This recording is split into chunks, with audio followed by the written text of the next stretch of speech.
Assalamualaikum warahmatullahi wabarakatuh.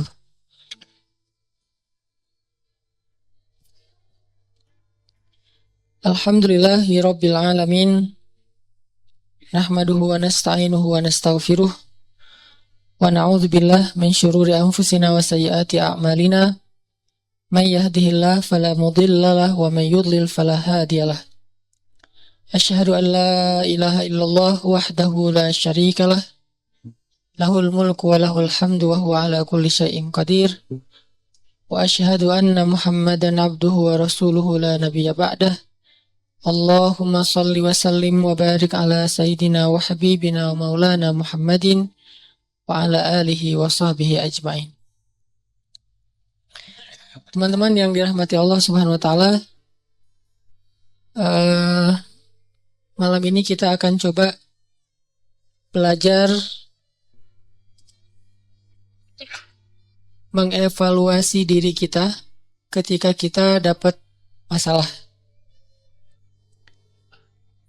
Karena ketika orang diberikan ujian oleh Allah Subhanahu wa taala itu, maka manusia itu ada dua tipe.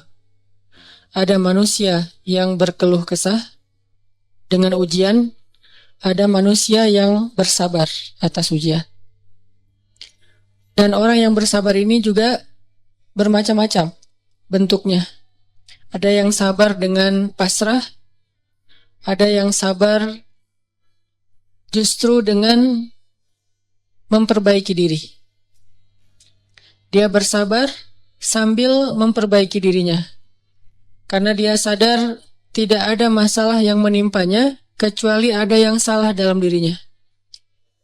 Tidak ada musibah yang menimpa dia kecuali ada sesuatu yang dia lakukan yang mungkin bukan kebaikan, yang mungkin dosa. Sehingga selain bersabar, sembari bersabar dia mencoba untuk mengevaluasi, memperbaiki diri. Dan ini adalah model orang yang sabar yang paling baik. Sedangkan yang mengeluh juga macam-macam. Ada yang mengeluhkan masalah, ada yang mencari kambing hitam, menyalahkan temannya. Kayak misalnya dia gak lulus satu mata kuliah, atau nilainya jelek, dia nyalahin teman kos-kosannya gara-gara teman kos-kosannya ngajak dia main terus misalnya. Padahal itu kan pilihan ya, dia bisa menerima, bisa menolak. Bisa nyalahin mantannya, ini gara-gara saya diputusin, saya nilainya jadi jelek. Ya salah juga sih. Nah ini kan bentuk-bentuk keluhan nih. Ada yang menyalahkan sampai tingkat keluhan yang paling parah itu menyalahkan takdir, menyalahkan Allah. Ya Allah kenapa saya? Apa maunya engkau? Dan seterusnya dan seterusnya.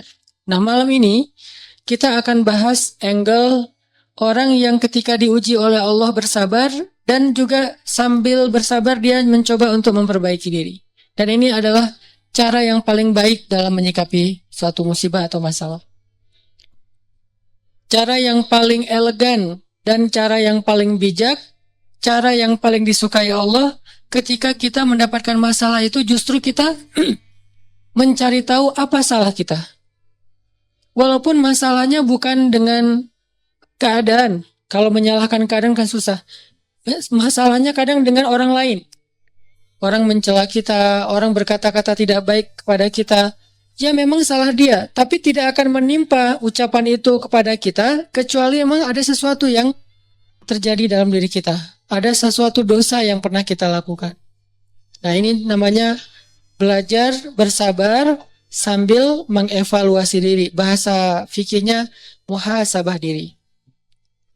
Menghitung-hitung apa kesalahan dalam diri kita. Kita akan bahas tentang ini.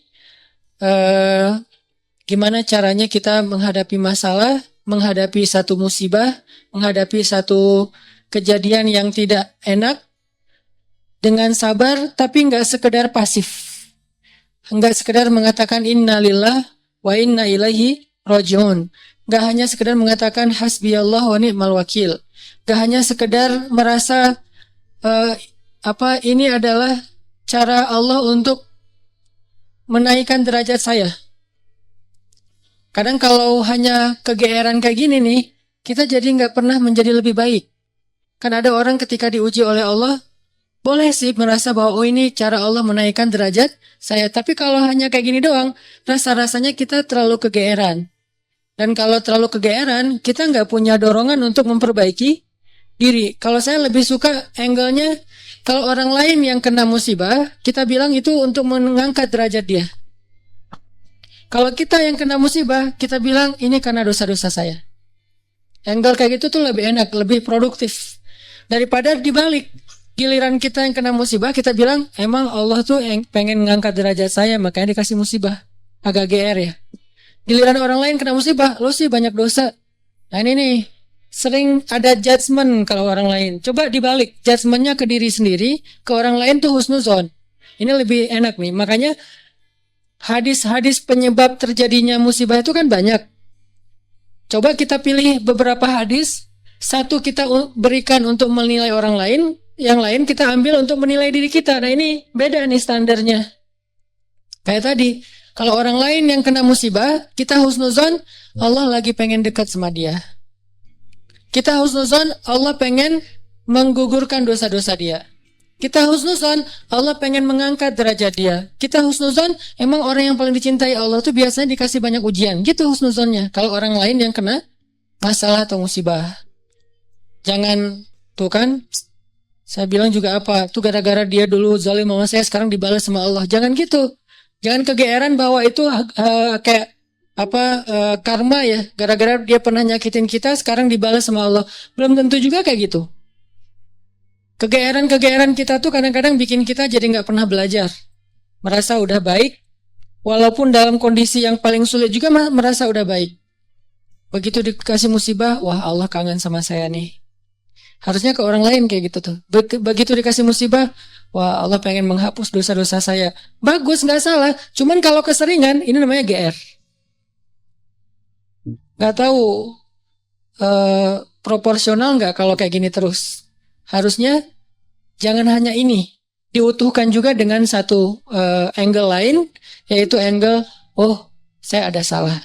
Oh saya ada dosa. Oh saya ada yang keliru. Makanya datang musibah itu tidak akan terjadi musibah kepada saya kecuali karena kesalahan saya sendiri. Kan hadis qudsinya kayak gitu. Hadis qudsi kalimat salah satu dari kalimat hadis qudsi yang panjang. Hadisnya itu panjang banget, satu halaman. Salah satu kalimatnya tuh Allah bilang, hadis qudsi itu kan Allah yang ngomong ya. Cuman captionnya dari Nabi. Gagasannya dari Allah, captionnya dari Nabi. Kalau Quran, gagasan dan captionnya dari Allah. Kalau hadis, gagasan dan captionnya itu dari Nabi. Nah, Allah bilang, kalau kalian dapat masalah, kalau kalian dapat nikmat, janganlah kalian memuji kecuali aku. Kalau kalian mendapatkan musibah, janganlah kalian menyalahkan kecuali diri kalian sendiri. Jadi kalau kita dapat nikmat, jangan muji diri. Gua emang, ya ginilah. Nih, kita sering kalau ke diri itu yang enak-enak aja diambil. Kalau misalnya orang lain, itu mah kebetulan doang misalnya. Kalau giliran kita, ya ini memang saya memang kayak gini orangnya, bukan sombong ya gitu. Nah ini artinya kita terlalu sering kegeeran. Kalau kita dapat nikmat, yang dipuji adalah Allah. Makanya kalimat kalimat yang paling Allah suka itu Alhamdulillah.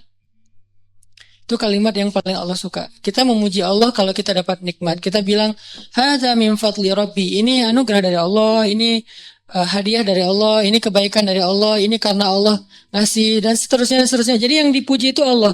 Wa amma bi ni'mati rabbika fahaddits, itu membicarakan nikmat Allah. Bukan membicarakan kehebatan diri kita. Tapi kalau diberikan musibah, jangan kita menyalahkan siapapun kecuali diri kita sendiri. Nah ini salah satu angle yang dibangun lewat hadis qudsi. Walaupun kadang bisa kita secara realistis melihat kesalahan orang lain, untuk apa? Bukan untuk mengkambing hitamkan dia. Kalau emang dia salah, bukan untuk mengkambing hitamkan. Untuk apa? Untuk menghindar, untuk waspada, jangan sampai kita jadi korban dia lagi untuk kesekian kalinya. Kayak ada orang yang zalim. Gara-gara kezoliman dia, akhirnya kita kena batunya nih.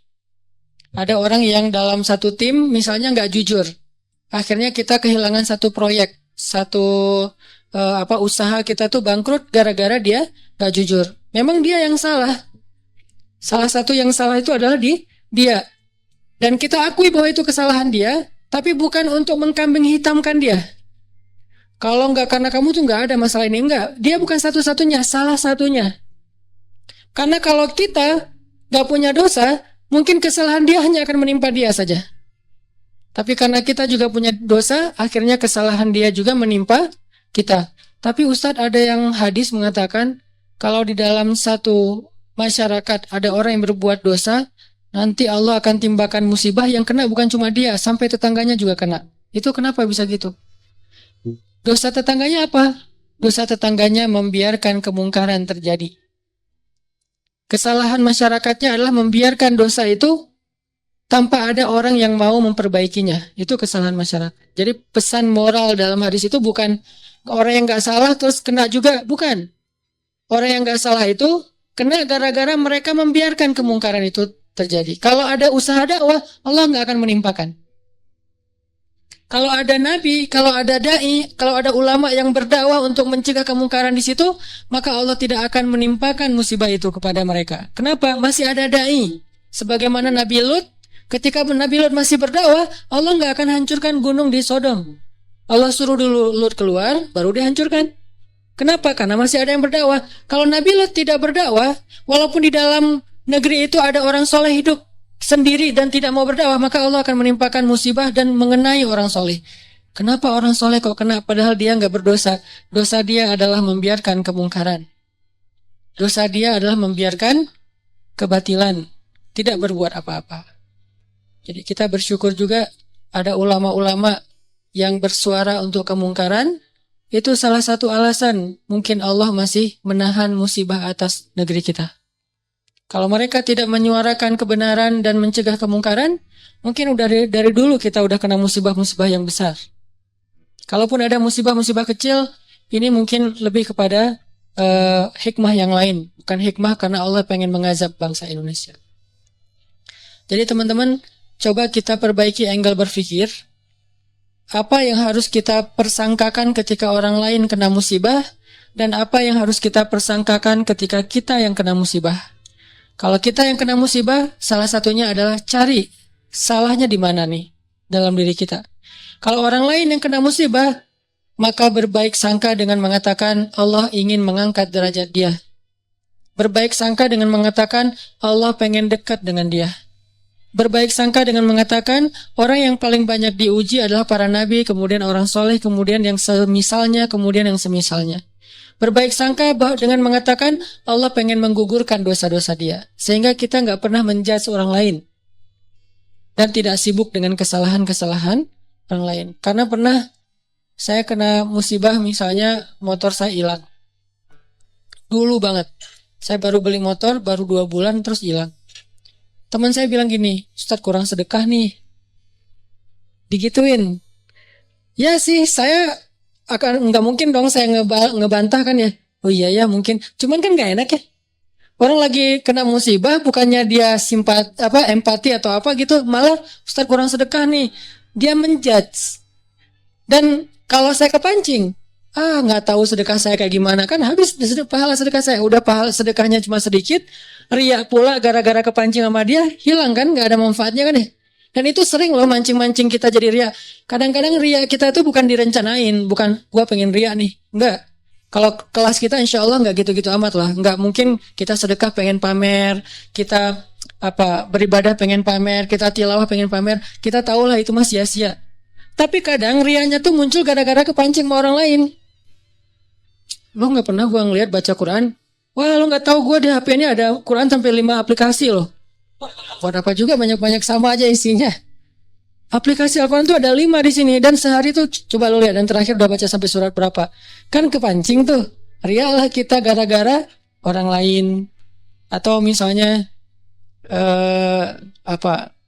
taklim atau apalah atau umroh, haji, sedekah kayak gitu-gitu. Ada yang mancing. Lo nggak peduli banget dengan saudara-saudara kita yang di Palestina. Itu di sana tuh ngeri banget loh keadaannya. Lo kayaknya biasa-biasa aja. Lo ngelihat gue main, tapi gue tuh sedekah, gue tuh donasi terus setiap minggu tuh ngirim 1 juta. Habis kan? Ini riya yang kepancing namanya. Dan sama statusnya dengan riya yang direncanain, makanya jangan gampang kepancing. Dia ngomong gitu ke saya lagi hilang motor, dia bilang Ustaz kurang sedekah.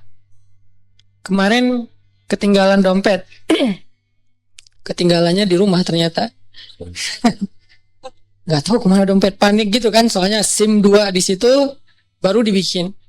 Udah gitu kartu ATM gitu, terus ada foto anak. Alhamdulillahnya nggak ada duit.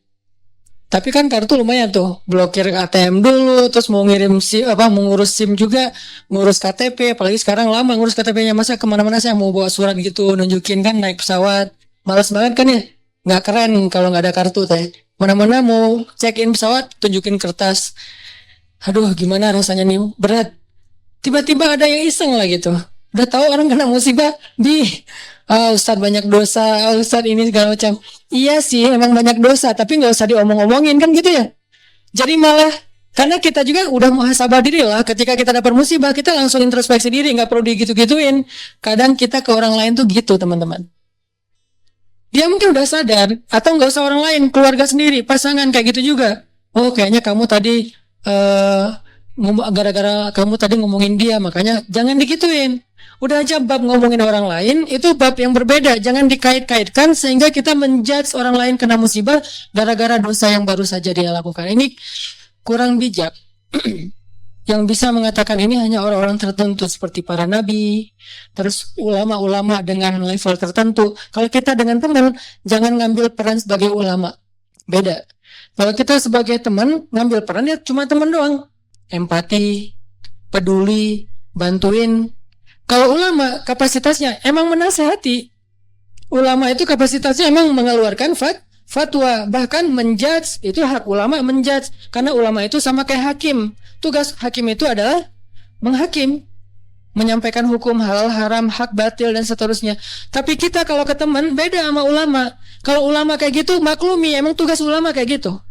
Kalau kita mengambil peran ulama ini nggak bisa dimaklumi, ini agak blunder, agak offset nih kalau menurut saya. Jadi kalau teman-teman ngedengar ada ustadz-ustadz yang di sosial media berfatwa, itu emang tugas mereka. Jangan dijudge juga, nih ustadz ini kurang bijak. Emang gitu. Kalau kita yang kayak gitu, yang namanya kurang bijak. Kalau ulama kayak gitu, bijak tuh.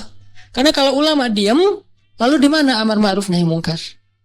Kalau ulama diam, lalu di mana dakwah? Kalau gitu saya juga harus enggak. Kalau kita nggak boleh ngomong, mending diam. Karena ketika kita ngomong, kemungkinan salahnya lebih besar daripada benar. Terus gimana? Ya udah, bantuin orang yang kena musibah. Jangan dijudge, jangan dihakimin, jangan difatwain. Kita bukan ahlul fatwa. Kita bukan mufti. Kita hanya orang biasa. Kalau mau sekedar watawasau bil haq Ustaz. Ya, watawasau bis sabr juga kan. Kita nasihatnya itu menguatkan kesabaran dia, bukan nasihatnya membuat dia makin jatuh. Lu sih, nah ini bikin jatuh nih.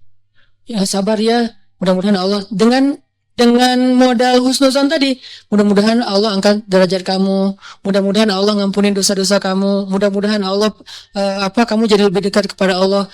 Ini watawasau bil haq, watawasau bis sabr. Tapi kalau kita bilang kamu kurang ini, kamu kurang itu, kamu kurang itu, ini berarti kita menjudge, menghakimi orang yang sedang kena musibah. Harusnya itu kita lakukan untuk diri kita, bukan untuk orang lain. Beda banget teman-teman, angle dalam menilai orang lain dan menilai diri kita sendiri itu beda. Jangan disamain.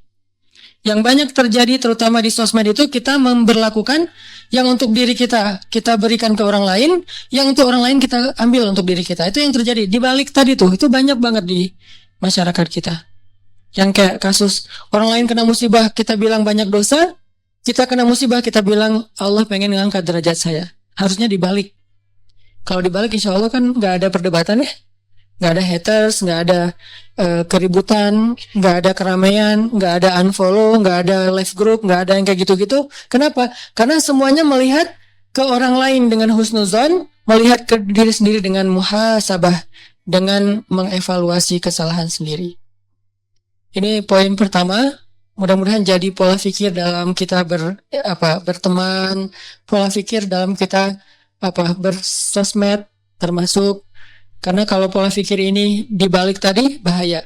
Kita nggak akan pernah punya teman yang nyaman berada di sisi kita. Terus disalah-salahin. Apalagi nanti kalau udah punya pasangan, nggak akan betah dia kalau terus-terusan disalah-salahin walaupun salah. Kadang dia salah tapi nggak usah disalah-salahin, cukup dibantu, nanti dalam momen-momen yang lebih normal, lebih enak baru dikasih tahu. Tapi kalau misalnya dia lagi ada masalah, disebutin lagi kesalahannya, secara manusiawi dia pasti akan ilfeel. Alih-alih dia nerima nasihat kita malah menjauh, malah jadi masalah baru. Ini angle berpikir. Terus yang kedua, kita coba lihat bagaimana cara para ulama menyikapi atau merespon masalah. Gimana orang soleh dulu ngerespon satu musibah.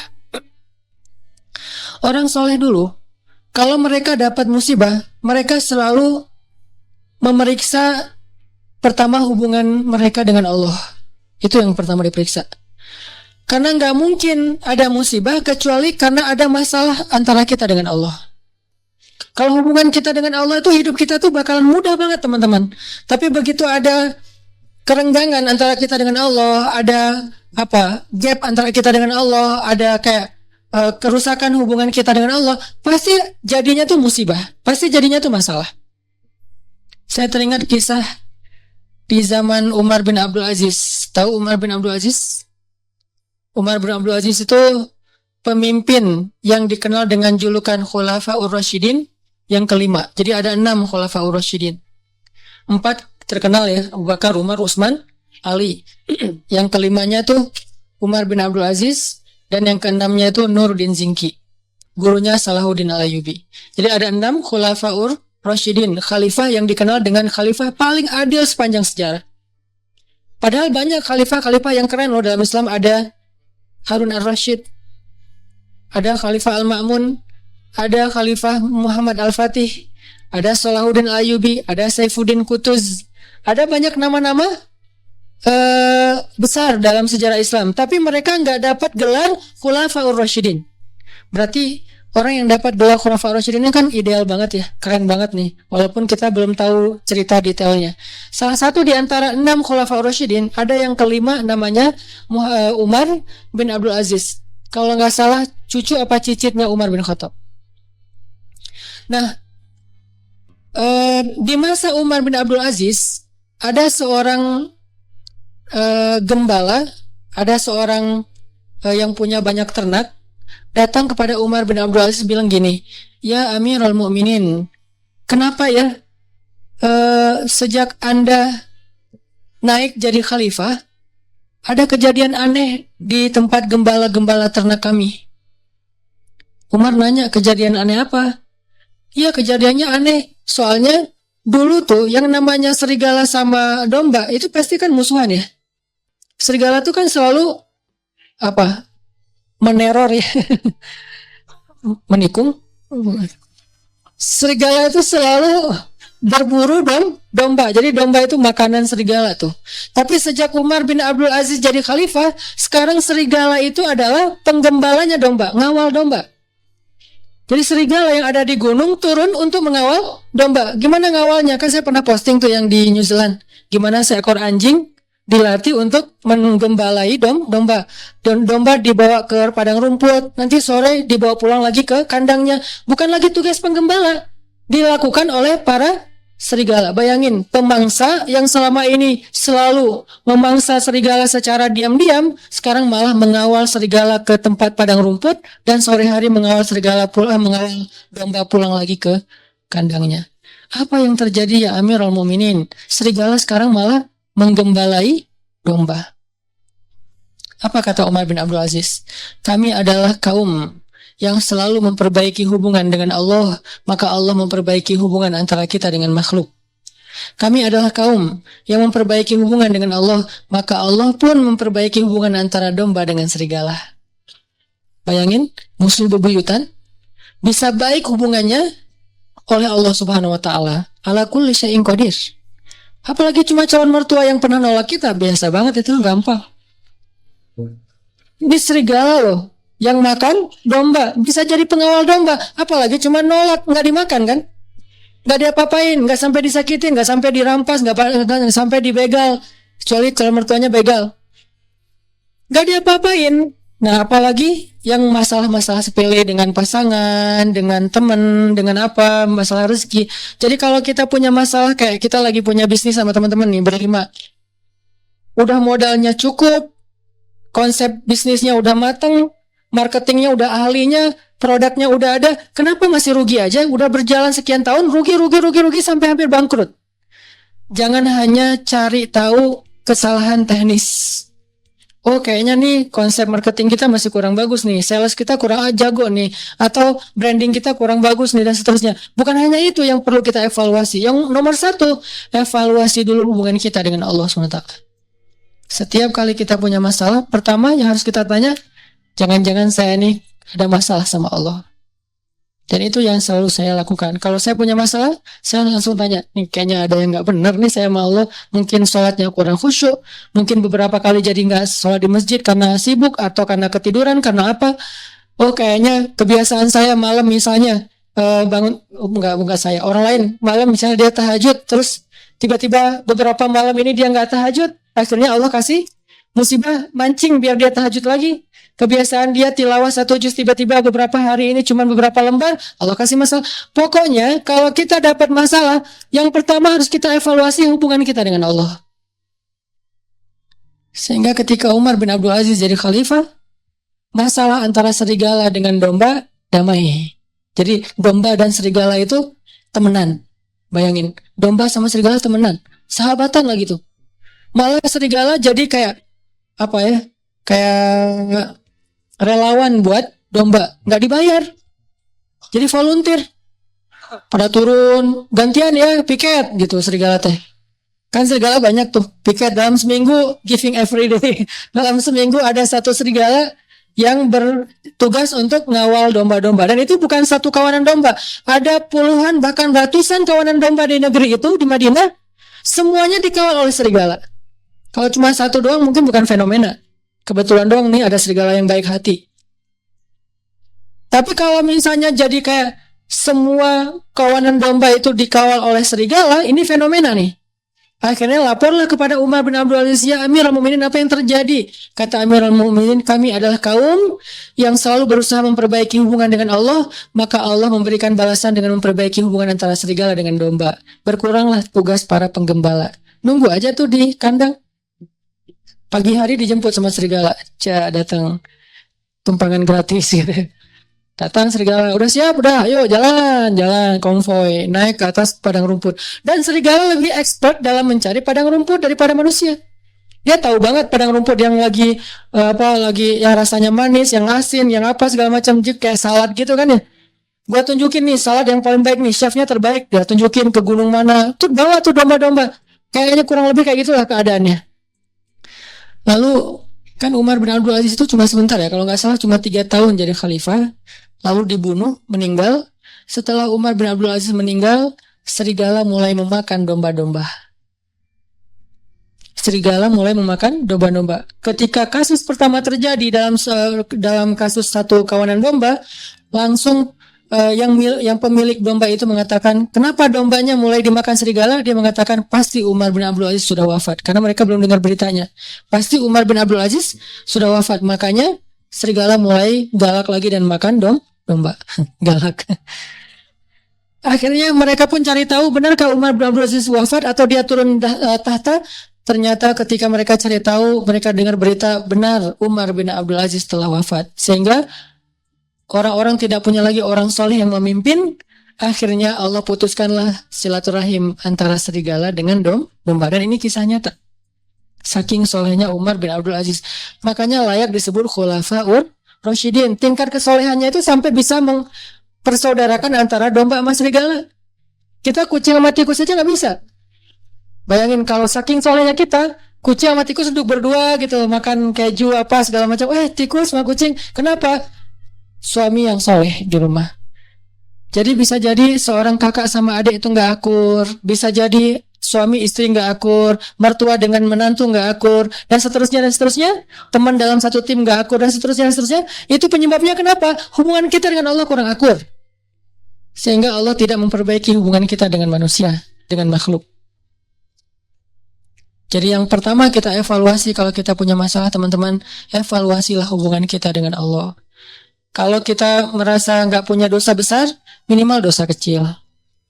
Tapi kan dosa kecil tuh rata-rata nggak sadar, Ustaz. Ya kalau nggak sadar, ya nggak apa-apa. Nggak harus tahu, nggak harus sadar. Tapi kan kita bisa tetap istighfar. Walaupun kita nggak sadar berbuat dosa kecil, dan pastinya kita berbuat dosa kecil, tapi kita nggak sadar. Tinggal istighfar. Oh berarti saya kurang banyak istighfar. Dan itu ajaib loh. Ajaib banget. Coba dawamin aja. Begitu ada masalah langsung perbaiki hubungan dengan Allah. Itu ajaib banget. Langsung Allah perbaiki hubungan kita dengan seseorang itu bertahap. Tapi ya bertahap. Cuman kelihatan tahapannya tuh. Nggak gitu-gitu aja. Ada progresnya. Pasti tuh.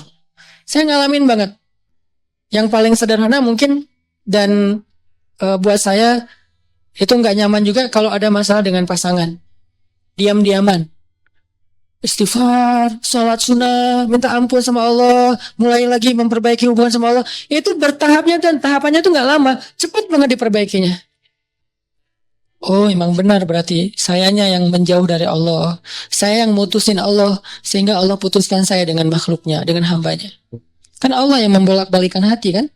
Kalau Allah ambil hati seseorang dari kita, kita bisa apa? Kita punya dunia dan seisinya pun nggak bisa ngebeli hati dia.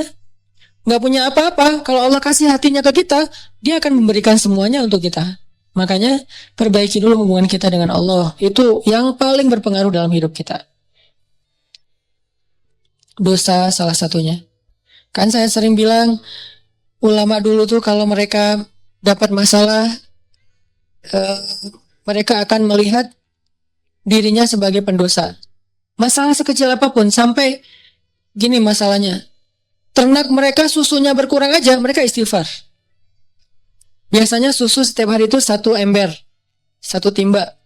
Hari ini kurang dari 1 ember. Kenapa susu ternak saya hari ini kurang dari 1 ember? Pasti saya punya dosa. Astagfirullahaladzim, astagfirullah. Gitu cara mereka menyelesaikan masalah. Sebelum mencari tahu, oh ternaknya kurang sehat atau apa, itu yang kesekian. Lagian itu butuh waktu. Kalau dengan Allah kan gak butuh waktu ya, cepat ya. Begitu kita dapat masalah, kan gak butuh waktu untuk mencari tahu apa ya masalah saya dengan Allah. Udah ketahuan langsung tuh. Ibadahnya mulai berkurang, kualitasnya atau kuantitasnya, atau dosanya nambah. Tinggal istighfar dan sholat sunnah. Wasta'inu bis sabri wassalah. Salah satunya dengan sholat.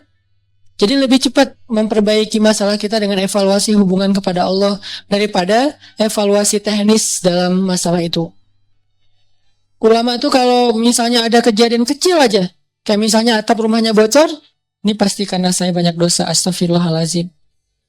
Lampu rumahnya mati, astagfirullahalazim. Apalagi telepon putus, astagfirullahalazim, belum bayar. Ini istighfar. Pokoknya masalah apa aja, istrinya ngambek, astagfirullahalazim. Masakan gak enak, astagfirullahalazim. Lupa naruh garam kan dosa juga ya, dosa kecil.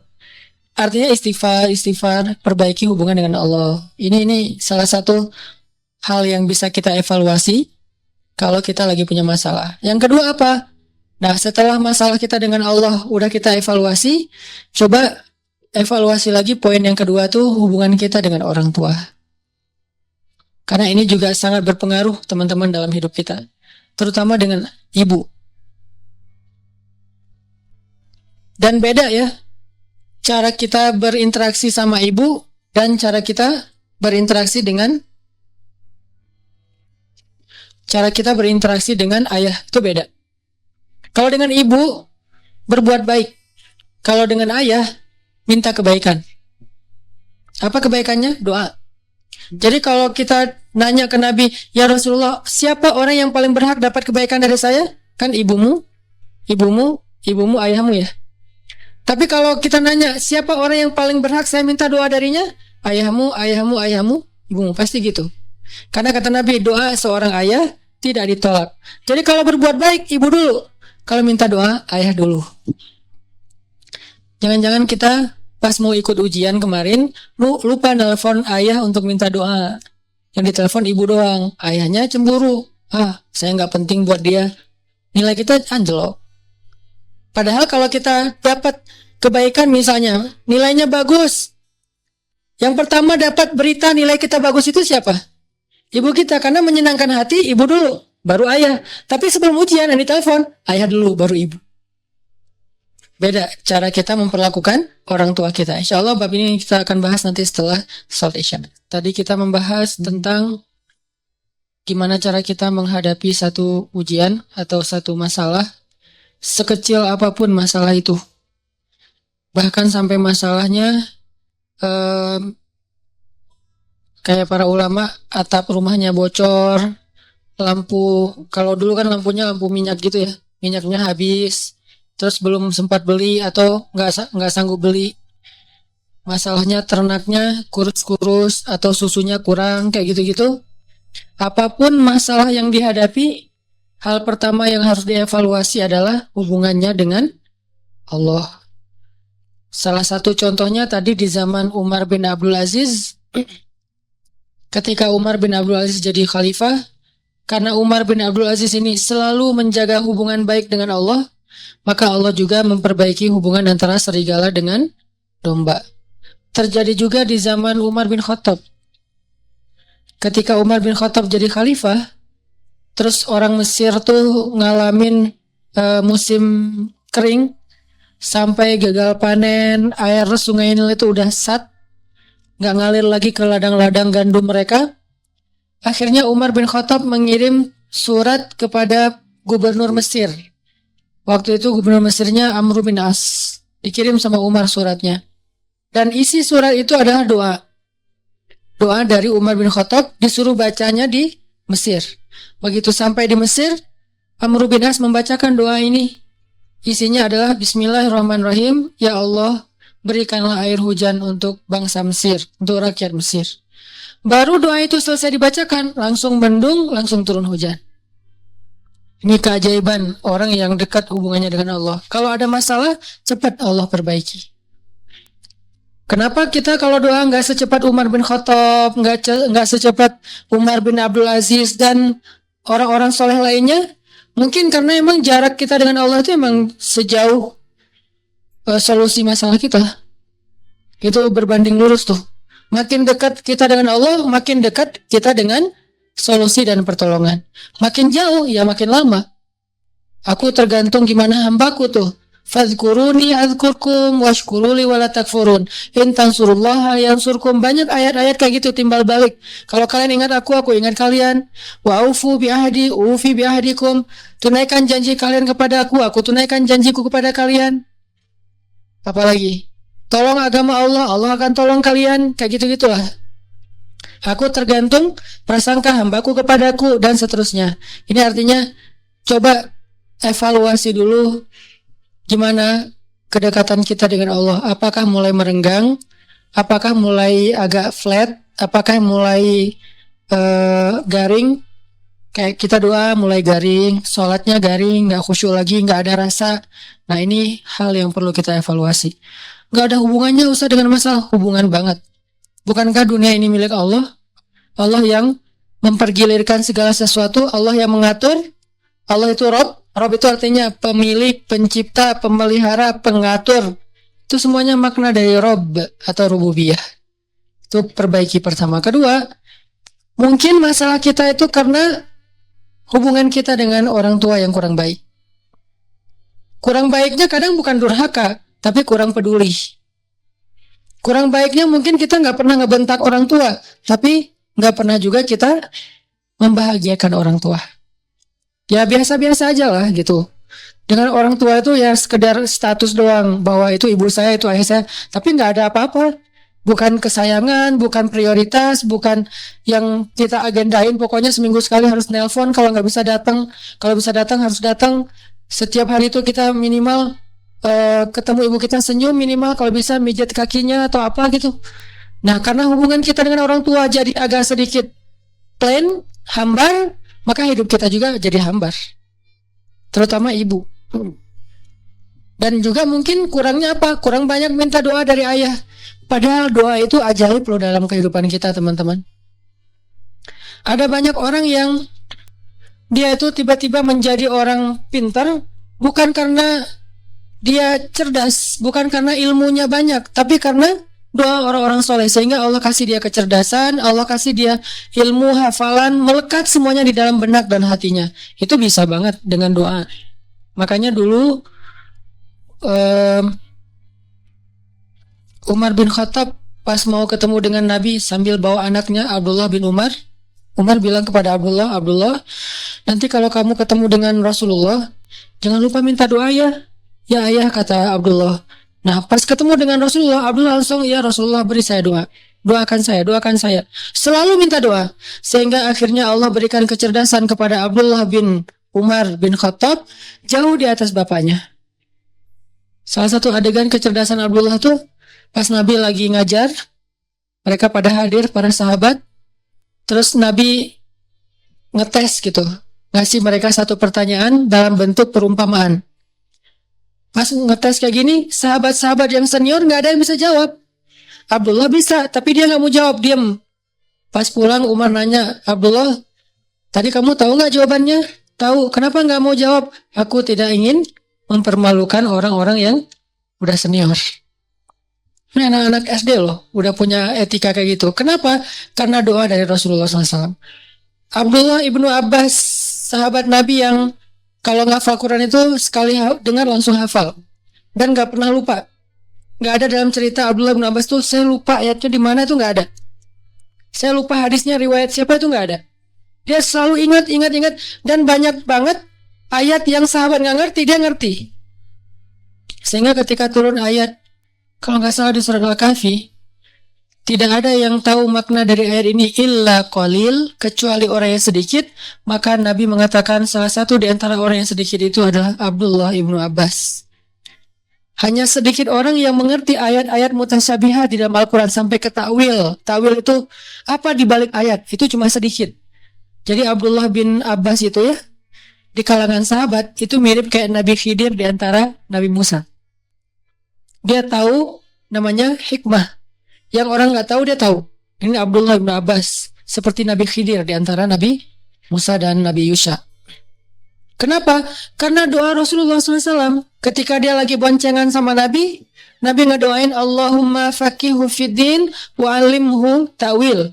Ya Allah, fahamkan dia halal dan haram dan ajarkan dia Al-Quran. Jadilah sejak saat itu Abdullah bin Abbas mengatakan, hati saya menjadi sejuk dan tidak pernah lagi lupa dengan apa yang pernah saya dengar. Gak pernah lupa. Doa. Siapa lagi yang didoain dan punya keajaiban dalam hidupnya? Hasan al-Basri. Doanya Umar bin Khattab. Umar ketika bertemu dengan Hasan al-Basri kecil, diusap kepalanya terus didoain, Allahumma faqihu fiddin wa habibhu ilan nas. Ya Allah, jadikan anak ini ngerti agama dan dicintai oleh setiap orang. Sehingga Hasan al-Basri itu terkenal sebagai ulama, gak ada hatersnya.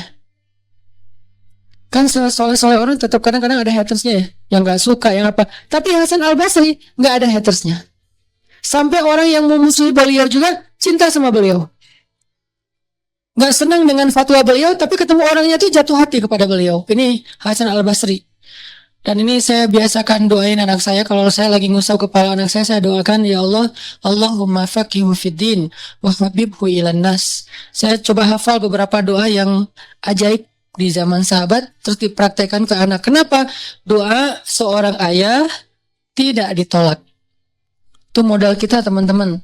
Doa ayah itu, doa ul walid la yurad. Doa seorang ayah itu gak akan ditolak oleh Allah. Dan itu modal hidup kita tuh. Kalau kita masih punya ayah, jangan sia-siakan. Kalau ibu, pintu surga. Jadi bisa dibilang pintu surganya adalah ibu dan kuncinya adalah ayah. Ada masalah sedikit, telepon ayah kita, ya doain aku. Ada masalah sedikit, senangin hati ibu kita, beli apa gitu, hadiah kan tahabu kan, saling berhadiahlah supaya kalian saling mencintai. Ibu tuh dikasih hadiah, kalau ayah minta doa. Ayah gak terlalu berharap hadiah lah dari anaknya. Beda karakter nih. Ini cara kita berbakti kepada mereka supaya Allah perbaiki urusan kita.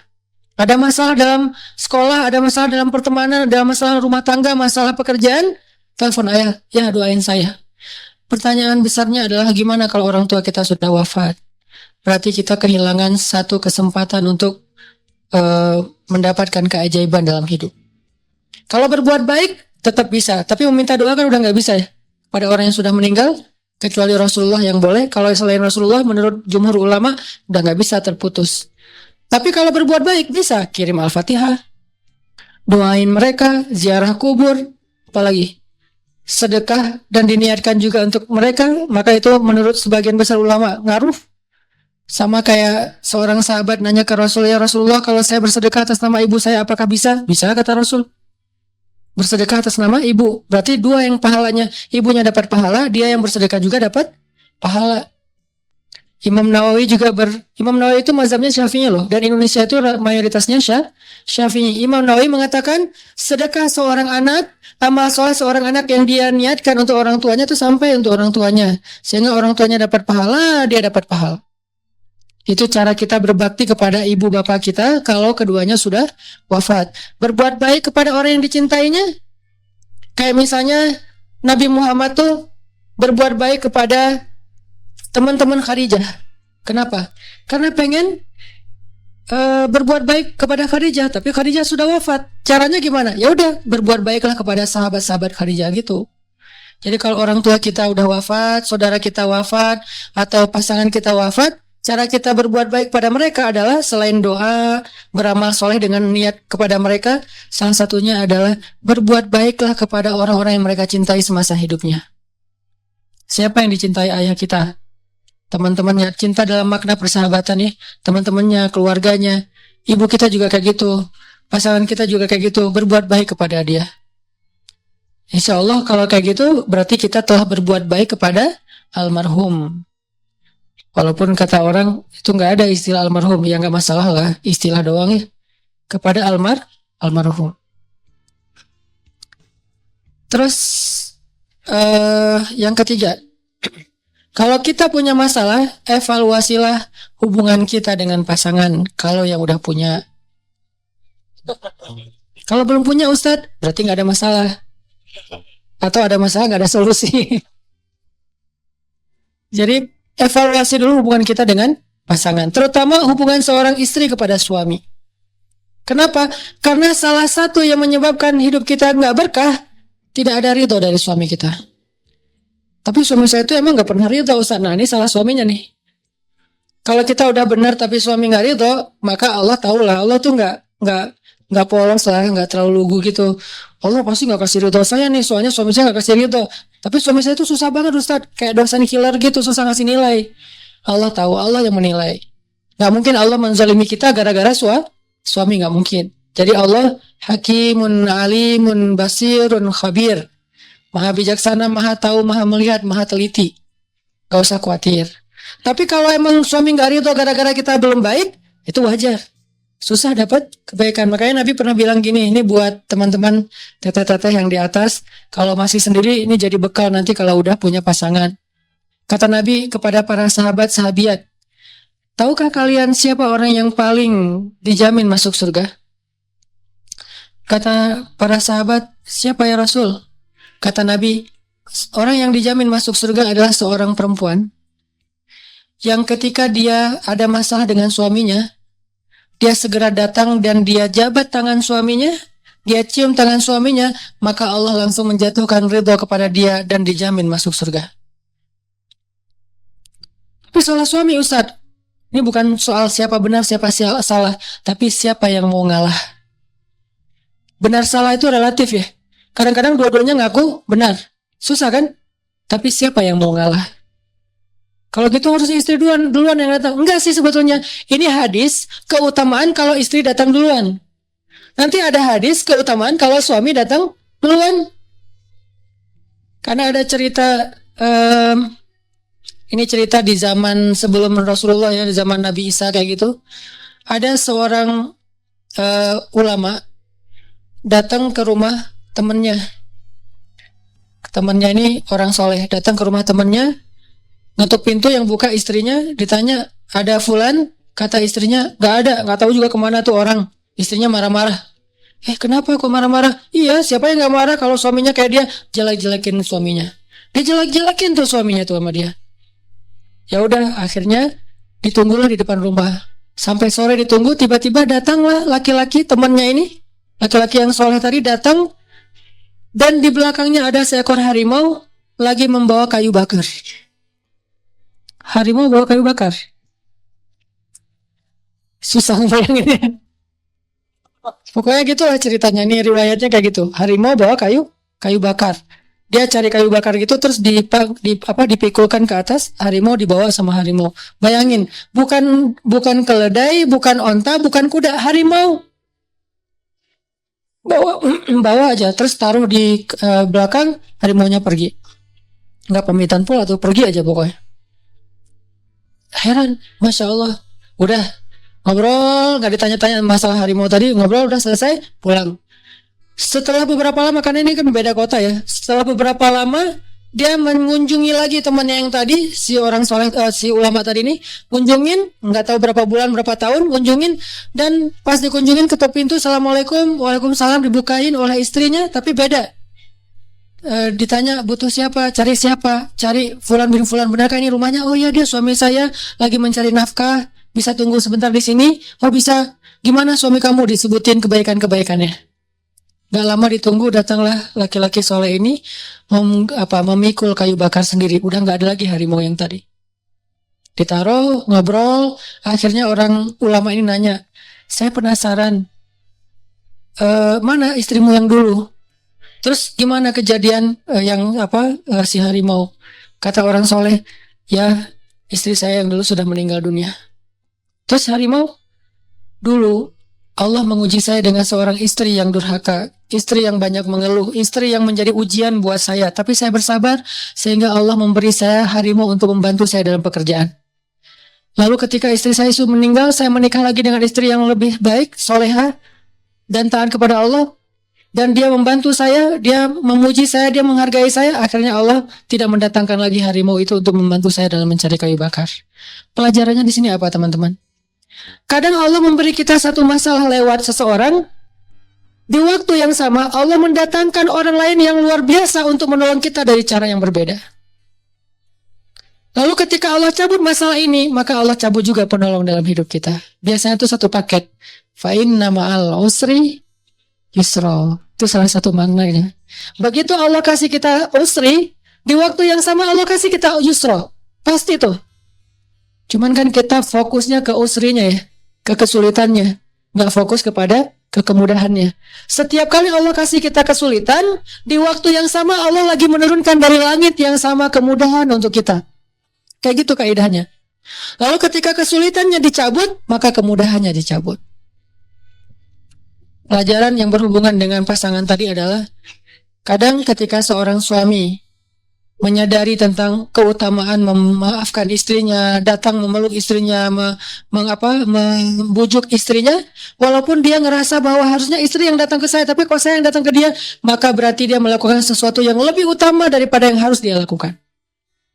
Kan dalam Islam itu ada amal yang harus dilakukan, ada amal yang sunnah dilakukan ya. Ada yang wajib, ada yang sunnah. Yang sunnah ini nggak harus, tapi pahalanya luar biasa. Atau ada yang harus dilakukan, ada yang nggak harus dilakukan tapi dilakukan, maka dia mendapatkan pahala yang luar biasa. Contoh, perempuan kalau mencari nafkah lebih besar pahalanya daripada laki-laki dalam kondisi suaminya tidak mencukupi nafkahnya. Pahalanya lebih besar. Seorang suami menjaga anak atau ngepel, nyuci piring, nyuci baju segala macam setelah dia pulang bekerja, pahalanya lebih besar daripada kalau itu dilakukan oleh istrinya. Jadi yang bukan tugas kita kerjain, itu menjadi namanya ihsan. Bukan cuma amal soleh tapi ihsan. Dan ihsan itu di atas amal-amal soleh yang lainnya. Apa itu ihsan? Sesuatu yang tidak perlu kita lakukan, bukan bagian kita tapi kita lakukan. Itu luar biasa pahalanya. Termasuk seorang istri, misalnya tadi mencari nafkah untuk anak-anaknya, karena suaminya nih nggak pandai mencari nafkah atau emang nggak bertanggung jawab dalam mencari nafkah, maka ibu ini pahalanya double daripada yang dilakukan oleh suami. Begitu juga suami ketika memaafkan istrinya, membujuk istrinya, membahagiakan istrinya, padahal istrinya yang bersalah, maka dia mendapatkan pahala yang lebih besar daripada istrinya datang duluan untuk meminta maaf. Masing-masing diberikan kebaikan. Belum lagi nanti teman-teman ada hadis. Hadis ini diriwayatkan tuh gara-gara Hasan Husain pernah ribut. Hasan Husain kan cucu Nabi ya, soleh dua-duanya. Tapi namanya manusia kadang beda pendapat, ribut nih. Sampai putus silaturahim, gak ngomong 2 hari apa 3 hari gitu antara Hasan dan Husain. Akhirnya setelah seharian apa 2 hari gak ngomong, Hasan datang kepada Husain bilang, maafin saya kalau saya salah, dan saya maafin kamu kalau kamu salah. Udah damai. Setelah mereka damai, Hasan mengatakan, saya mendengar dari kakek, yaitu Rasulullah bersabda, jika ada 2 orang yang memutuskan silaturahim, maka yang pertama datang untuk menyambungnya, dialah yang pertama masuk surga di antara mereka berdua. Jika 2 orang bertengkar, yang pertama mengajak damai, maka dialah yang pertama masuk surga di antara mereka berdua. Kalau ganti-gantian Ustaz, lihat aja siapa yang lebih sering. Suami istri nih, kan suka ada masalah. Kadang sebulan sekali ada masalah, kadang seminggu sekali ada masalah, kadang setiap hari ada masalah. Ada musim masalah, setiap hari masalah. Karena ada musim-musimnya nih. Musim lagi nyaman, wah setiap hari tuh ada kejutan, ada hal-hal yang indah, ada musimnya nih. Nah, dalam banyak kasus, siapa yang paling sering datang duluan dan untuk berdamai? Maka di antara mereka berdua nanti bisa kelihatan di dunia, dialah orang yang duluan masuk surga. Jadi kalau kita ada masalah sama teman, jangan fokus hanya dengan siapa salah, siapa benar. Tapi coba belajar fokus, siapa pengen duluan ke surga. Walaupun kita yang salah, kita yang benar, dia yang salah. Yang penting kan kita pengen duluan masuk surga. Caranya, ya udah datangi, sambung silaturahim, ajak damai dengan memaafkan kalau emang dia yang salah. Tapi biasanya dua-duanya salah sih. Walaupun pemicunya salah satunya ya. Tapi responnya jadi makin rame. Akhirnya dua-duanya salah. Udah minta maaf dua-duanya. Siapa yang duluan datang? Karena datang duluan itu gak gampang loh. Didatangi itu gampang. Mendatangi itu yang susah. Kadang didatangi aja masih susah kan? Diajak balikan gak mau. Padahal dia ngajak balikannya dengan cara halal ya. Pengen akad gitu. Belum lupa dengan cerita dulu. Nah, artinya gak usah dibahas panjang-panjang. Sakit hati. Jadi keinget. Enggak sih. Kalau kita ada masalah sama teman kita, jangan fokus dengan siapa yang salah, siapa yang benar. Fokus aja siapa duluan yang mau masuk surga. Dan memang benar, mau ngedatangin orang yang kita anggap dia salah itu gak gampang. Kadang-kadang ngedatangin orang yang kita yang salah ke dia aja susah. Apalagi yang dia yang salah ke kita tuh gak gampang kan. Susah banget loh. Nah, kesusahan itulah yang Allah balas. Kesusahan dalam kita melawan ego kita itulah yang Allah beri pahala. Kan al-jaza ala qadril masyaqqah. Balasan itu tergantung tingkat kesulitan dalam beramal. Itu yang Allah balas. Jadi periksa hubungan kita dengan pasangan. Bisa jadi di situ ada masalah. Baru yang terakhir teman-teman, kalau kita punya masalah, punya musibah, coba periksa hubungan kita dengan makhluk. Dengan siapa aja.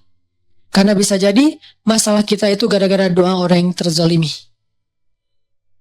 Gimana kalau orangnya udah gak kenal lagi Ustadz? Kayak di jalan ketemu terus gak sengaja kita ngejipratin air. Musim hujan nih, naik motor, naik mobil, lewat genangan air, kena. Akhirnya dia karena bajunya kotor, terzalimi, dia doa nih. Bukan cuma bab itu, gara-gara bajunya kotor, dia gak jadi nikah. Kan itu teraniaya banget ya. Nah itu terzalimi banget tuh. Itu dosa besar banget tuh. Akhirnya dia doa nih, ya Allah semoga dia jomblonya sampai akhir hayat.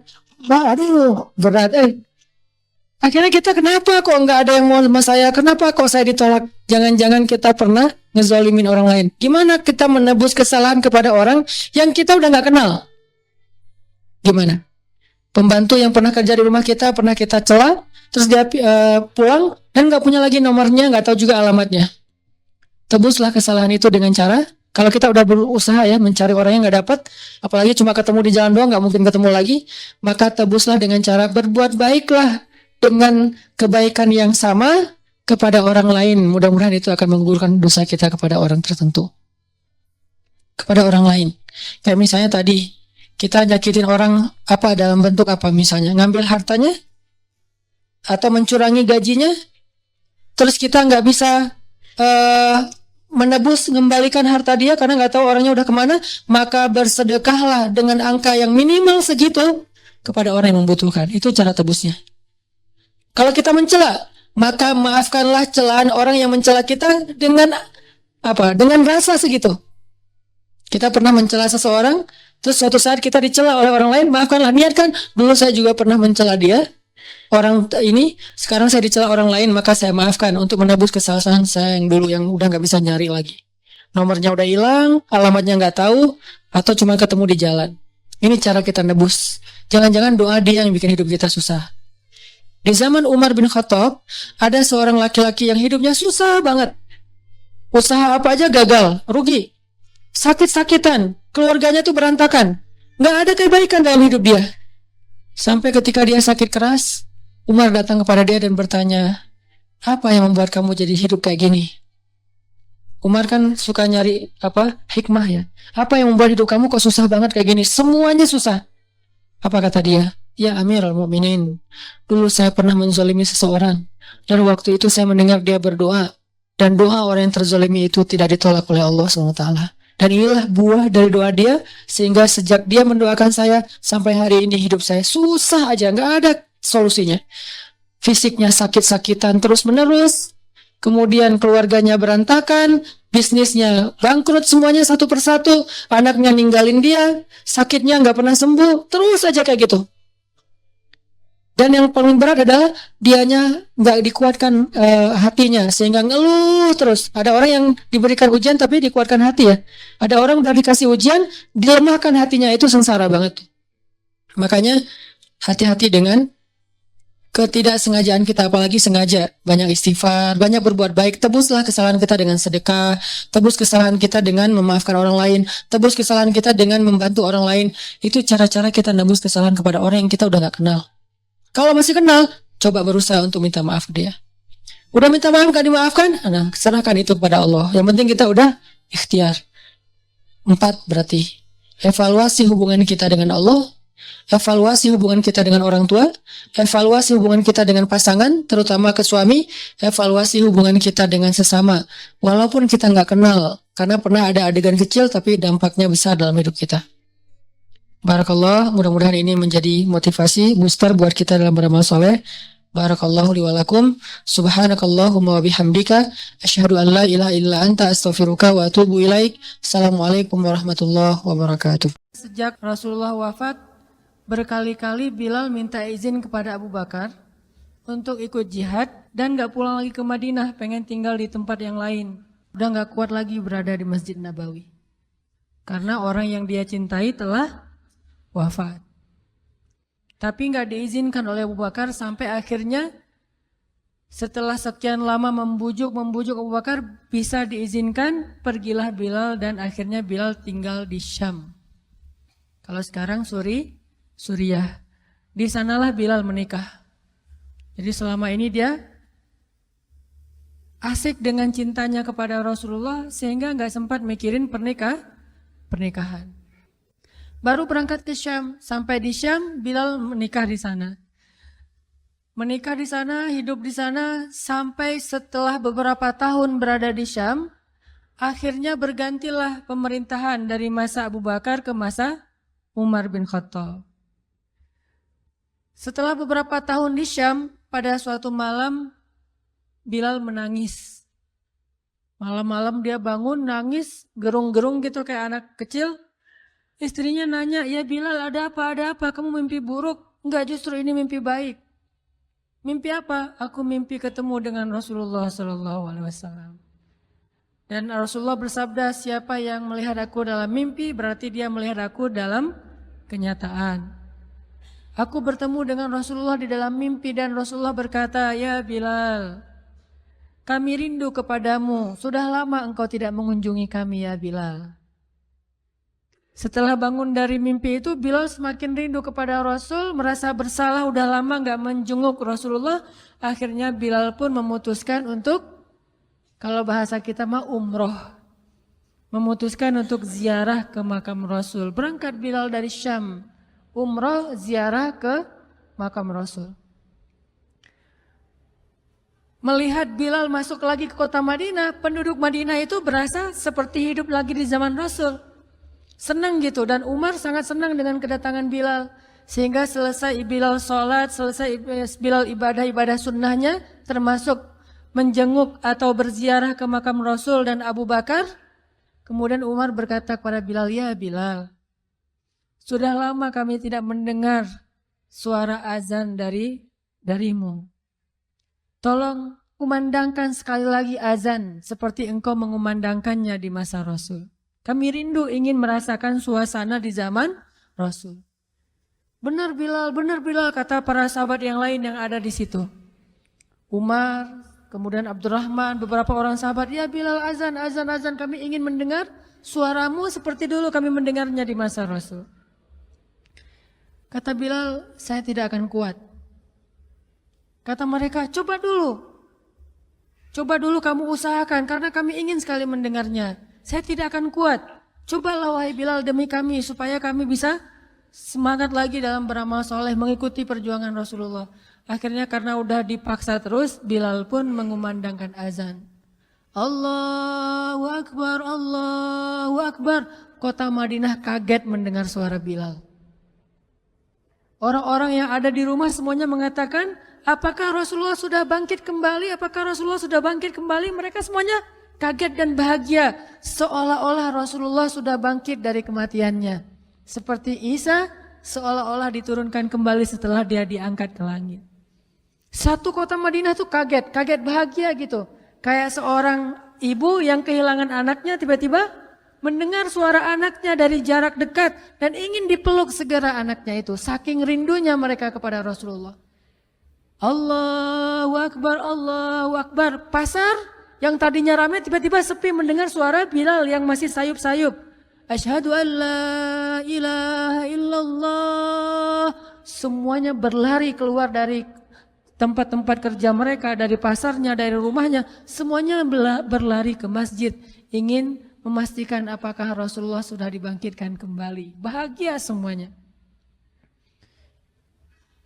Apakah Rasulullah sudah dibangkitkan? Apakah Rasulullah sudah hidup lagi? Semuanya bertanya dengan pertanyaan yang sama. Asyhadu an la ilaha illallah. Semuanya semangat datang ke masjid, ngumpul, ramai banget. Kemudian ketika Bilal mengatakan, Asyhadu anna Muhammadar Rasulullah. Asyhadu anna. Gak sanggup lagi Bilal, berhenti di situ. Kemudian Bilal menangis dengan suara nangis yang luar biasa kerasnya. Lalu satu masjid menangis, lalu satu kota Madinah menangis. Sehingga para ulama mengatakan, tidak pernah kota Madinah menangis sedahsyat mereka menangis hari itu kecuali ketika Rasulullah wafat. Cuma 2 kali menangisnya kota Madinah paling dahsyat. 1 hari ketika Rasulullah wafat. 2 hari ketika Bilal kembali mengumandangkan azan dan mengucapkan asyhadu anna Muhammadar Rasulullah. Semuanya menangis. Semuanya merasa kehilangan Rasulullah. Semuanya merasa bahwa mereka ingin kembali di zaman ketika Rasulullah masih hidup. Lalu mereka bertanya setelah semuanya selesai menangis, "Ya Bilal, kenapa kamu tadi menangis?" Kata Bilal, "Dulu biasanya kalau saya selesai mengumandangkan azan, saya akan datang ke hujrahnya Rasul." Hujrah Rasulullah itu kamarnya Rasul, rumah kecilnya Rasul. Selesai azan saya akan datang ke rumahnya Rasulullah dan memanggil, "Ya Rasulullah, as-salah, as-salah." Rasulullah nggak keluar sampai mendengar suara Bilal memanggil beliau secara khusus. Udah selesai azan, Bilal manggil Rasul, "Ya Rasulullah, as-salah, as-salah." Baru Rasulullah keluar dengan wajah berseri-seri. Sekarang bagaimana saya akan memanggil Rasulullah sedangkan Rasulullah sudah bersama kekasihnya yaitu Allah Subhanahu wa taala. Menangis lagi satu masjid, satu kota Madinah. Pokoknya hari itu adalah hari berkabung sekota Madinah. Hari menangisnya kota Madinah, saking rindunya mereka kepada Rasulullah.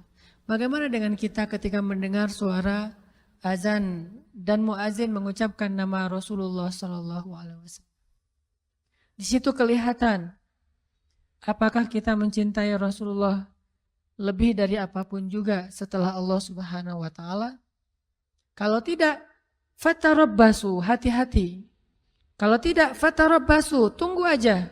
Na'udzubillah min dzalik, berarti masih ada kemunafikan dalam hati kita. Bagaimana kita, apakah hati kita merasa gemetar, bergetar ketika kita mendengar suara seseorang mengatakan Muhammad sallallahu alaihi wasallam. Rasulullah sallallahu alaihi wasallam. Apakah hati kita bergetar seperti bergetarnya hati seorang kekasih ketika mendengar suara kekasihnya, nama kekasihnya disebutkan?